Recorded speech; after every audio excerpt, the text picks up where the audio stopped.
Assalamualaikum warahmatullahi wabarakatuh. Perkenalkan, nama saya Preti Sinta, NIM 602022019005. Di sini saya akan menjelaskan mengenai produksi, dan di dalam produksi terdapat 3 poin penting. Yang pertama, definisi dari produksi, yang kedua, tujuan dari produksi, dan yang ketiga, etika dalam produksi. Yang pertama, pengertian produksi.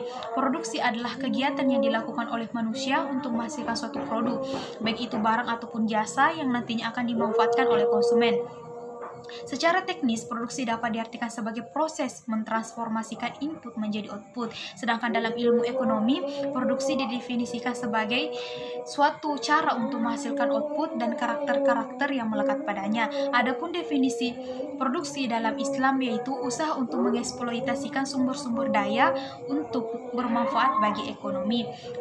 Adapun penjelasan yang kedua yaitu mengenai tujuan dari produksi. Tujuan dari produksi sesungguhnya tidak bisa dilepaskan dari tujuan diciptakannya manusia dan diturunkannya manusia sebagai khalifah di muka bumi ini, sebagaimana yang telah dijelaskan dalam Al-Quran surat Al-Baqarah ayat 30, dan manusia sebagai kemakmuran yang dijelaskan dalam Al-Quran surat Hud ayat 61, dan manusia yang diciptakan untuk senantiasa beribadah kepada Allah Subhanahu wa taala yang telah dijelaskan dalam Al-Quran surat As-Sariyat ayat 59. Dengan memahami tujuan penciptaan manusia, kita akan lebih mudah memahami proses produksi dalam Islam. Manusia sebagai khalifah diberikan amanat oleh Allah Subhanahu wa taala untuk menjaga kemakmuran di bumi dan menjaga dunia dari hal-hal yang tidak diinginkan. Dengan kata lain, bahwa kita sebagai manusia harus ikut campur tangan dalam kemajuan bumi di masa yang akan datang, sehingga dapat mengubah bumi dari apa adanya menjadi apa yang seharusnya. Sejalan dengan berlakunya hukum alam yaitu sunatullah, alam telah dirancang oleh Allah untuk tunduk pada kepentingan manusia, dirancang dan dimaksudkan untuk memenuhi kesejahteraan hidup manusia.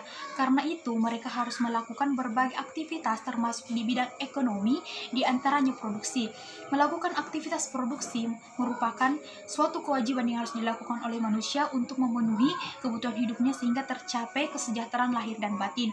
Semua aktivitas ekonomi tersebut dimaksudkan sebagai bagian dari ibadah dan rasa syukur kepada Allah Subhanahu wa taala yang telah menciptakan dunia dan alam semesta sebagai rahmat dan karunia yang diberikan kepada manusia.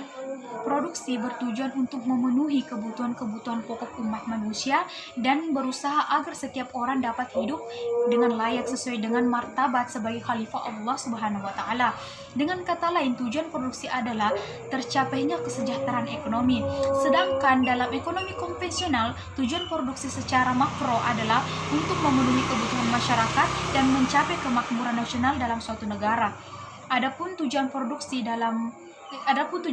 secara mikro, yang pertama menjaga keberlangsungan perusahaan dengan cara meningkatkan proses produksi, yang kedua meningkatkan keuntungan dengan meminimumkan biaya produksi, yang ketiga meningkatkan jumlah dan mutu produksi, yang keempat memperoleh kepuasan dan kegiatan produksi, yang kelima memenuhi kebutuhan dan kepentingan produsen dan konsumen.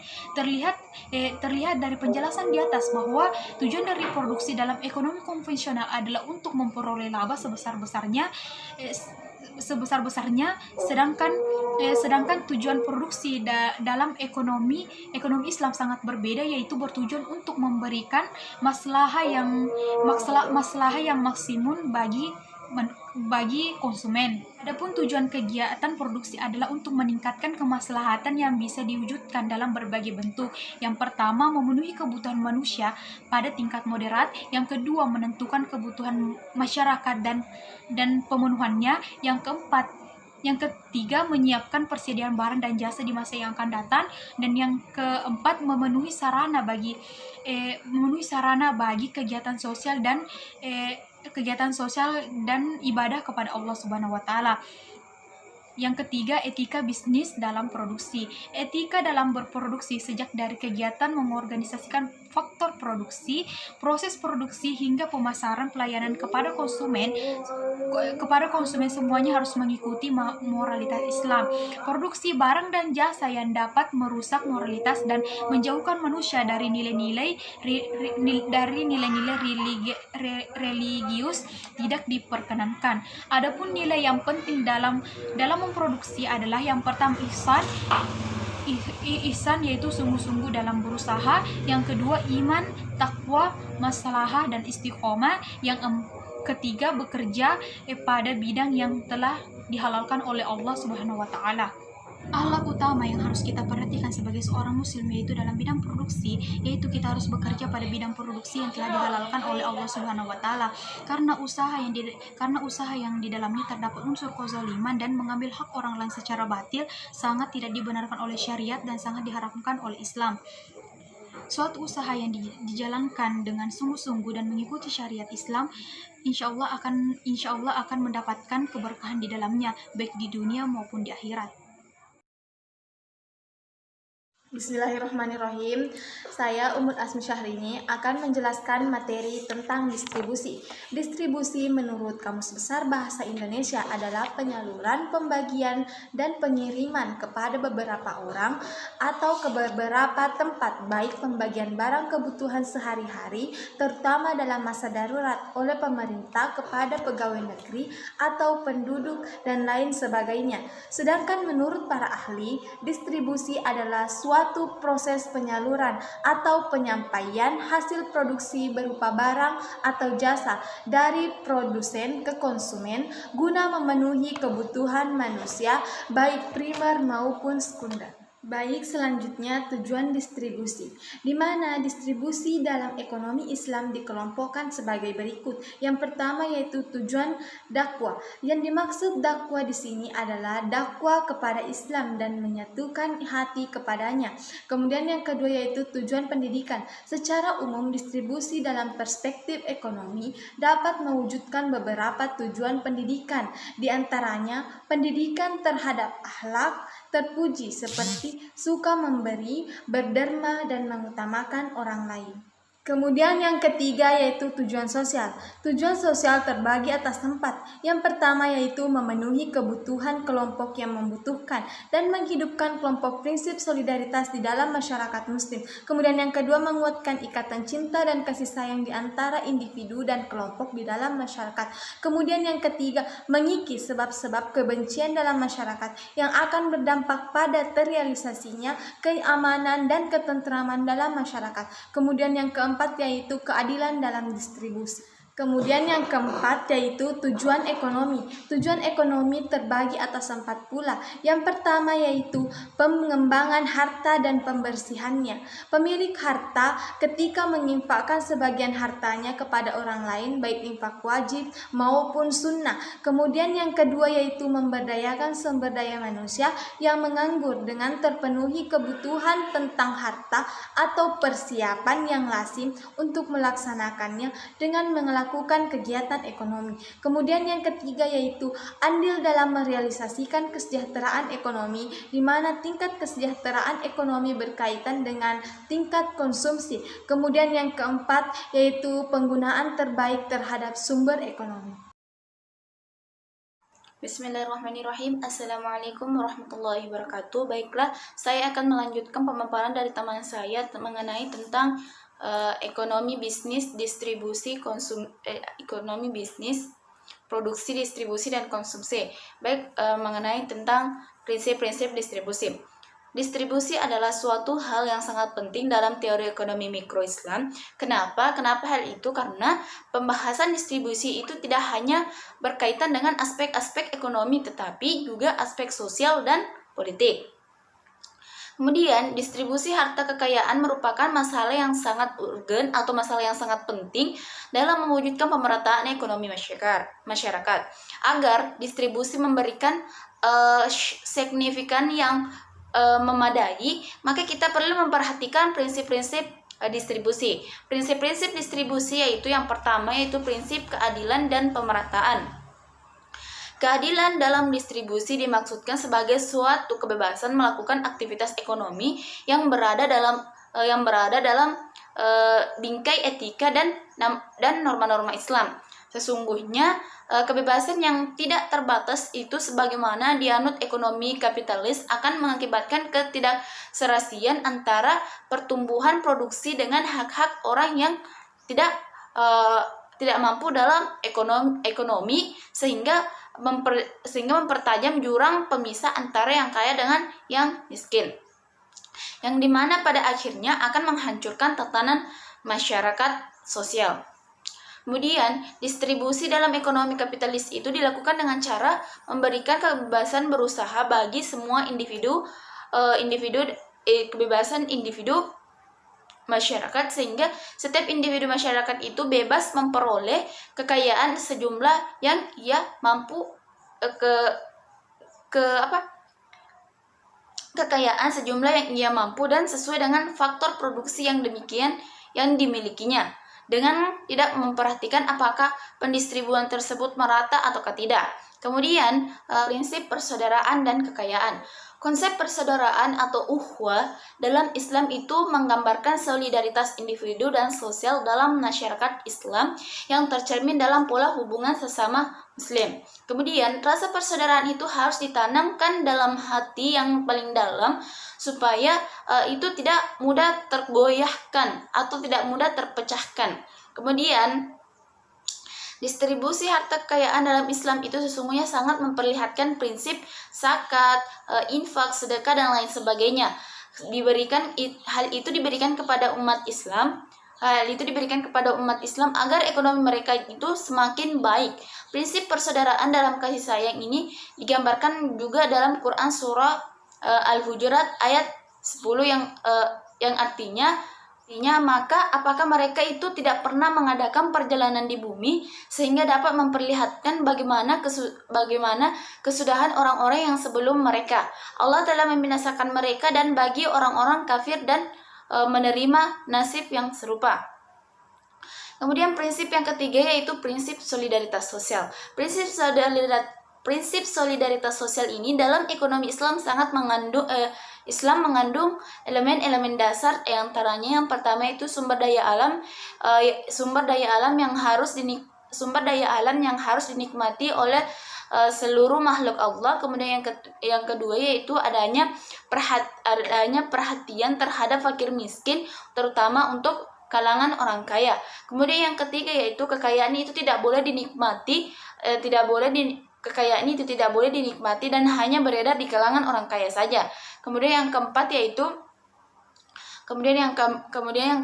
adanya perintah Allah untuk berbuat baik kepada orang lain. Kemudian yang kelima yaitu orang Islam yang tidak punya kekayaan, yang tidak mempunyai kekayaan dapat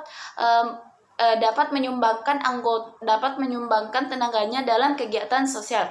Kemudian yang keenam yaitu larangan berbuat baik karena ingin dipuji, atau dalam artian berbuat baik itu hanya untuk mendapat perhatian orang lain, supaya dikatakan bahwa orang ini berbuat baik, orang ini baik, dan lain sebagainya. Kemudian yang ketujuh yaitu larangan memberikan bantuan orang lain dengan cara atau dengan perilaku menyakiti.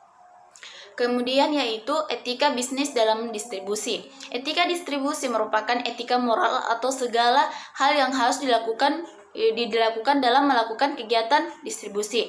Adapun menurut pandangan Islam tentang distribusi, yang pertama itu selalu menghiasi amal dengan niat ibadah kepada Allah dengan ikhlas. Artinya telah kita ketahui bahwa segala sesuatu yang kita lakukan itu dengan niat ikhlas, maka Allah akan memberikan sesuatu yang tidak kita sangka-sangka dari mana asalnya. Kemudian yang kedua itu transparan dan barangnya halal serta tidak membahayakan. Dalam artian ini barangnya itu sesuai dengan etika produksi. Etika produksi. Kemudian yang ketiga yaitu adil dan tidak mengerjakan hal-hal yang dilarang oleh Islam. Kemudian yang keempat yaitu tolong menolong, toleransi dan sedekah. Kemudian yang kelima yaitu tidak melakukan pemerahan barang yang dapat menimbulkan persepsi. Kemudian yang keenam yaitu tidak pernah lalai dalam ibadah karena kegiatan distribusi, karena kita ketahui bahwa ibadah itu adalah kewajiban bagi umat muslim, sehingga hal itu sangat penting yang harus kita lakukan.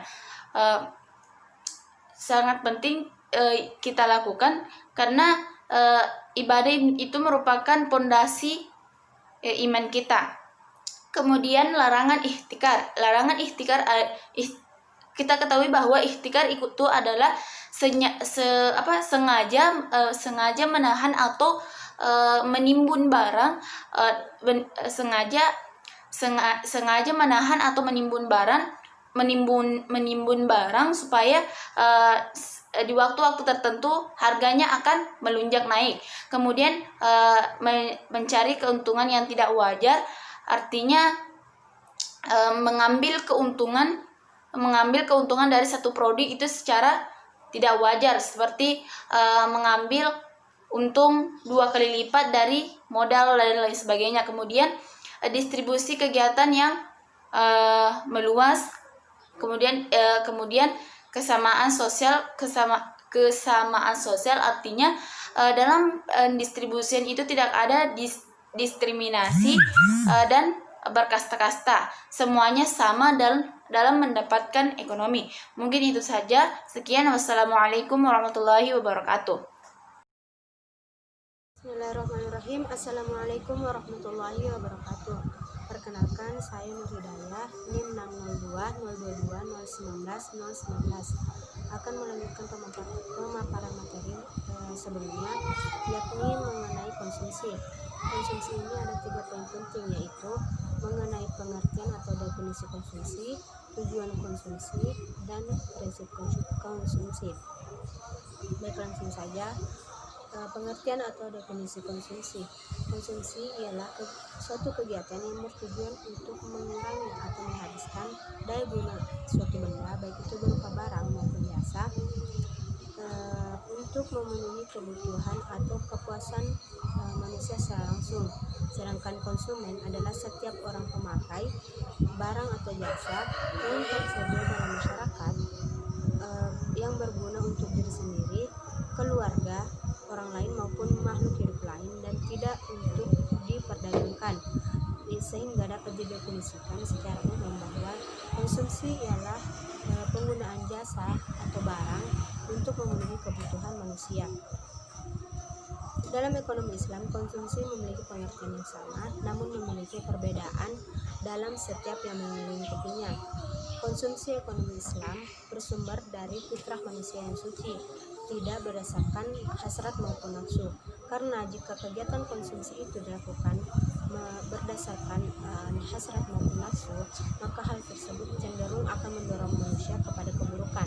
Sedangkan jika kegiatan konsumsi itu dilakukan menurut fitrah manusia atau berdasarkan fitrah manusia, maka hal tersebut cenderung mendorong manusia pada kebaikan.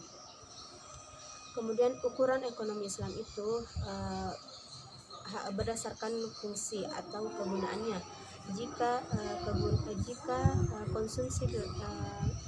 konsumsi itu telah memenuhi fungsi atau kegunaannya, maka telah tepat ukurannya. Sedangkan jika konsumsi itu berdasarkan pada hawa nafsu ataupun hasrat manusia, maka hal tersebut akan mendorong manusia pada hidup bermewah-mewahan dan boros, sehingga ukurannya menjadi tidak stabil. Kemudian poin kedua yaitu mengenai tujuan konsumsi. Menurut Al-Harithi, dalam teori ekonomi Islam, konsumsi bagi setiap muslim hanya sekedar sebagai perantara untuk menambah kekuatan dalam menaati Allah, sehingga dalam hal ini dapat memberikan indikasi positif bagi kehidupannya. Selain itu, konsumsi ekonomi Islam juga dapat menjauhkan manusia dari sifat egois, sehingga manusia dapat menafkahkan hartanya kepada kerabat-kerabat terdekat, fakir miskin, maupun orang lain yang membutuhkan dalam rangka mendekatkan diri kepada Allah. Kemudian pada poin ketiga mengenai prinsip konsumsi. Dalam ekonomi Islam, prinsip konsumsi ada 5, yaitu pertama prinsip keadilan. Dalam hal ini memiliki arti ganda, yaitu cara mendapatkan itu halal dan sah di mata hukum. Kemudian yang kedua itu prinsip kebersihan. Dalam konsumsi tentunya diperlukan segala sesuatu itu harus bersih dan tidak boleh kotor atau dapat diartikan menjijikan. Kemudian yang ketiga prinsip kesederhanaan. Yang keempat prinsip kemurahan hati. Dan yang terakhir yaitu prinsip moralitas. Sekian dari saya. Wassalamualaikum warahmatullahi wabarakatuh. Baik, bismillahirrahmanirrahim. Assalamualaikum warahmatullahi wabarakatuh.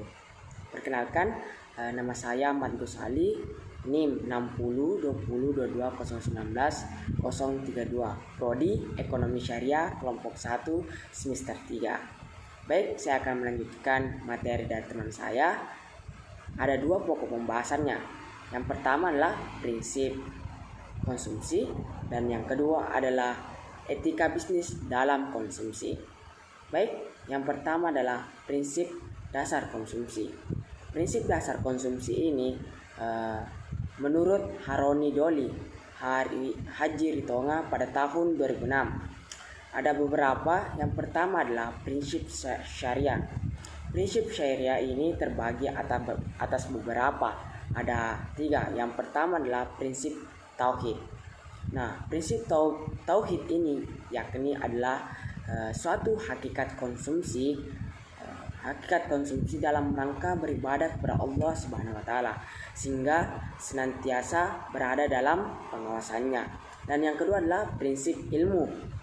Di mana prinsip ilmu ini adalah seorang ketika akan mengonsumsi atau mengetahui hukum yang berkaitan dengan apakah merupakan sesuatu yang halal atau haram. Dan yang terakhir adalah prinsip amalia. Prinsip amalia ini adalah diartikan bahwa sebagai konsekuensi tauhid dan ilmu yang telah diketahui sebelumnya. Baik, selanjutnya adalah yang kedua. Di mana prinsip yang kedua ini adalah prinsip kuantitas. Di antaranya ada beberapa prinsip sederhana. Yang dimaksudkan yang prinsip sederhana di sini adalah Allah Subhanahu wa taala sangat mengecam setiap perbuatan yang melampaui batas, termasuk contohnya pemborosan dan berlebih-lebihan, bermewah-mewahan tanpa maksud yang jelas dan manfaat dan hanya memperturutkan hawa nafsu semata. Dan yang kedua adalah dari prinsip kuantitas, yaitu menabung atau investasi. Nah, pasti sudah diketahui bahwa menabung atau investasi itu biasanya menyiapkan untuk diri kita, baik itu untuk masa depannya, karena masa depan merupakan masa yang tidak diketahui keadaannya nantinya. Baik, selanjutnya adalah prinsip yang ketiga, yakni prinsip prioritas.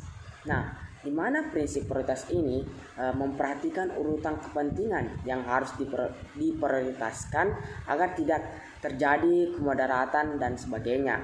Adapun beberapa hal yang prinsip prioritas di sini yakni adalah prinsip primer dan sekunder dan tersier.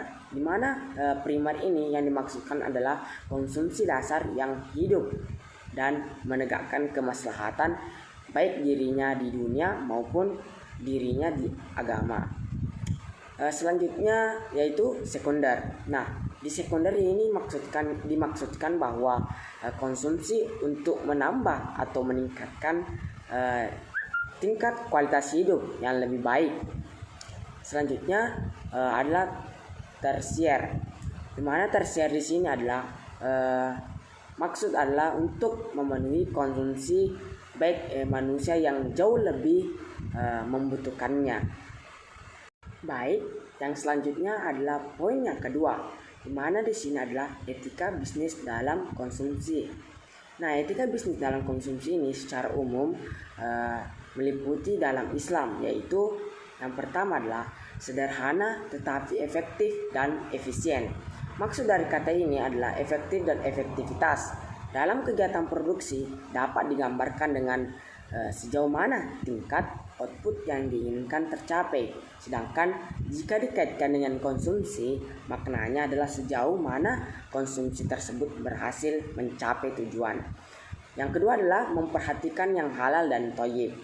Nah, sikap yang harus diperhatikan dalam konsumsi ini adalah kehalalan atau produk baik berupa barang maupun jasa, juga kebaikan thayyib barang atau jasa tersebut. Dan yang ketiga adalah tidak kikir, tidak mubazir, dan tidak boros.